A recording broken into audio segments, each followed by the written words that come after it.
Hi అండి అందరికీ welcome to my channel. ఈరోజు పొదరిల్లు సీరియల్లో ఏం జరిగింది, 29వ తారీఖున పొదరిల్లు సీరియల్ ఎపిసోడ్ ఎలా జరిగింది అనేది చూపిస్తాను.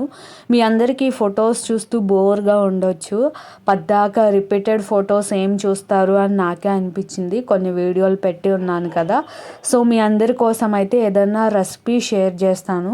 ఫస్ట్ అయితే ఫోటో పెడతాను, తర్వాత మీరు కథ వింటూ ఉండగా మీకు అయితే రెసిపీ అనేది స్టార్ట్ అవుతుంది. చూడండి, మీకు బోర్ కొట్టకుండా ఉండడం కోసమే నేను ఇలా వీడియో పెడుతున్నాను. మీకు ఫోటోలు చూస్తూ చూస్తూ బోర్ కొడుతుంది కాబట్టి ప్లీజ్ ఈ వీడియో ఫస్ట్ టైం చూస్తున్న వాళ్ళు సబ్స్క్రైబ్ చేసుకొని చూడండి అండి, ప్లీజ్ అండి. అలానే వీడియోకి కూడా లైక్ ఇవ్వండి. మీరు లైక్ చేయడం వల్ల ఇంకా 2-3 మెంబర్స్కి ఈ వీడియో అనేది షేర్ అవుతుంది. థ్యాంక్ యూ సో మచ్ నా వీడియోలు చూస్తున్నందుకు. సీరియల్లోకి అయితే వెళ్ళిపోదాము.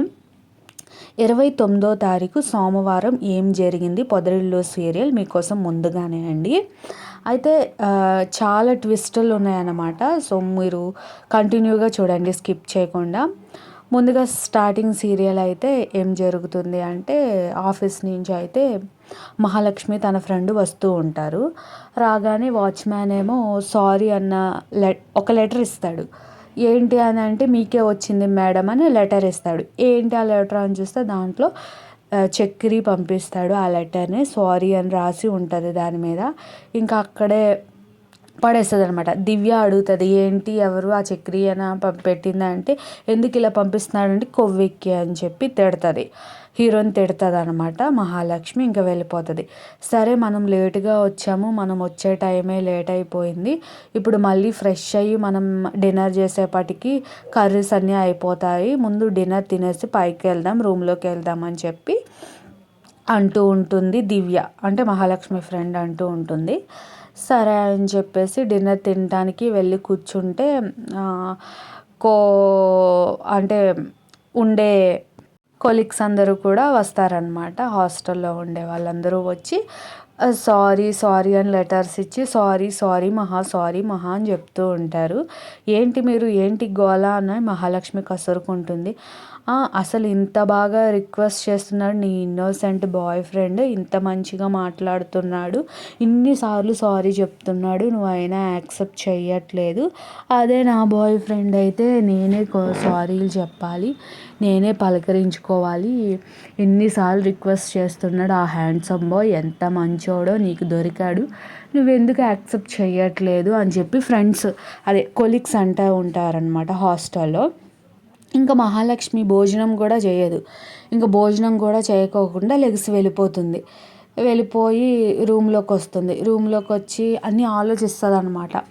ఆయన సారీ చెప్పినవి, సారీ పెట్టిన బెలూన్స్, ఈ హాస్టల్లో ఈ కొలీగ్స్ అన్న మాటలు, ఇవన్నీ గుర్తు తెచ్చుకుంటుంది. చక్రి పద్దాక వచ్చి సారీ సారీ ఏమే అని చెప్తూ ఉంటాడు కదా, ఆ మాటలన్నీ గుర్తు తెచ్చుకుంటుంది కూర్చొని. అయితే ఈ లోపలేమో విండోలో నుంచి చక్రి పిలిచినట్టు అనిపిస్తూ ఉంటుంది. మళ్ళీ విండో దగ్గరికి వెళ్ళి చూస్తుంది చక్రి వచ్చాడేమో అని చెప్పి. చక్రి అక్కడికి రాడు. తను ఊహించుకుంటుంది అంతే అన్నమాట. ఇదేంటి అని చెప్పి మళ్ళీ సైలెంట్గా అలానే కూర్చుండిపోద్ది. మళ్ళీ ఈ లోపలేమో బృందావనం వస్తుందన్నమాట. అప్పుడే పెద్ద ఇంటికి వస్తాడు. ఇంటికి వస్తేనేమో లైట్స్ ఏమీ వెలుగుండవు. ఏంటి లైట్స్ కూడా ఏమీ వేయలేదు, కన్నాకు తగ్గలేదా, చక్రి ఏమన్నా కన్నాని హాస్పిటల్కి తీసుకెళ్ళాడా అని అనుకుంటూ ఉంటాడు. పెద్ద ఏమో ఏంటని లోపలికి వచ్చి తలుపులు తెరిచి చూస్తే కన్నా దుప్పటి ముసుగేసుకొని వణుక్కుంటూ పడుకొని ఉంటాడు. ఇదేంటిరా ఇలా వణుక్కుంటూ పడుకున్నావు, చక్రి ఏడు, నిన్ను చక్రిని చూసుకోమని చెప్పానుగా అంటే, ఏమో అన్నయ్య నాకు తెలియదు, ఎవరూ లేరు ఇంట్లో అని చెప్తాడు. అప్పుడు టెంపరేచర్ చూస్తే చాలా వేడిగా వణికిపోతూ ఉంటాడు కన్నా. అయితే ట్యాబ్లెట్స్ వేస్తాడు, అయినా జ్వరం అనేది తగ్గదు. ఇంకా వెంటనే కేశవకి ఫోన్ చేస్తాడనమాట. కేశవ సీన్ ఒకటి ఉంటుంది ఈ మధ్యలో. కేశవను ఇంకా తన గర్ల్ ఫ్రెండ్ ఓకే చెప్పుకుంటారు ఇద్దరు. ఓకే చెప్పుకొని అంటే మళ్ళీ మెకానిక్ షాప్కి వస్తుంది అనమాట. అటు నుంచి కాలేజీకి వెళ్తూ ఉంటుంది. వెళ్తూ ఉంటేనేమో చూడు, నేను ఇంక నీ షాప్ దగ్గరికి రాను, నిన్ను కలవను, నీతో మాట్లాడను అది ఇది అంటే, పోవే నువ్వెవరితో మాట్లాడాలి, నువ్వు నాతో ఏం మాట్లాడొద్దు, వెళ్ళవే అది ఇది అని తిడతాడు కేశవ. ఇంకా ఆ అమ్మాయి ఏడుచుకుంటూ వెళ్ళిపోతుంది. వెళ్ళిపోయిన తర్వాత ఇంకా ఏది ఏది అని చెప్పి పనిచేసే అబ్బాయిని అడిగితే, అంటే మెకానిక్ షెడ్లో చేస్తాడు కదా, ఆ అబ్బాయిని అడిగితే లేదు వెళ్ళిపోయింది అనగానే పరిగెత్తుకుంటే కేశవ వెనకాలే వెళ్ళిపోతాడనమాట. ఆ అమ్మాయి వెనకాల పరిగెత్తుకుంటూ వెళ్తాడు. అది నడుస్తూ ఉంటుంది రోడ్డు మీద. వెనకాల కేశవ కూడా నడుస్తూ ఉంటాడు. వెనక్కి తిరిగి చూసిద్ది. చూసిన తర్వాత ఇంకా ఏంట్రా నువ్వు నా వెనకాల వస్తున్నావు ఏంట్రా బండోడా అది ఇది అని అంటూ ఉంటుంది బుస్ అయితే. లేదు నేను నీ వెనకాల ఎందుకు వస్తున్నాను, నువ్వే నా ముందు నడుస్తున్నావు అంటాడు. సరేనా ఆయన్ని ఆగిపోతుంది బస్సు. ఆగిపోయి అయితే నువ్వు వెళ్ళు అని అంటే నీ గురించి ఆగుతున్నాను అంటే, చెప్పరా బండోడు నీ మనసులో చాలా ప్రేమ ఉంది నా మీద, చెప్పు చెప్పు అని అంటూ ఉంటుంది. నాకు ప్రేమలు అలాంటివి ఏమీ నాకు సెట్ కావు, బతిమలాడడం ముద్దాడటం ఇలా పలకరించడం ఇవన్నీ నా వల్ల కావు అని చెప్తా ఉంటాడు. అదేరా ప్రేమ అంటే, నాకు ఏం అక్కర్లేదు, నువ్వు నన్ను ప్రేమించావు అదే చాలు అని బుస్ చెప్తుంది. అని చెప్పేసి ఇంక అక్కడ ఇద్దరు హగ్ చేసుకుంటారనమాట.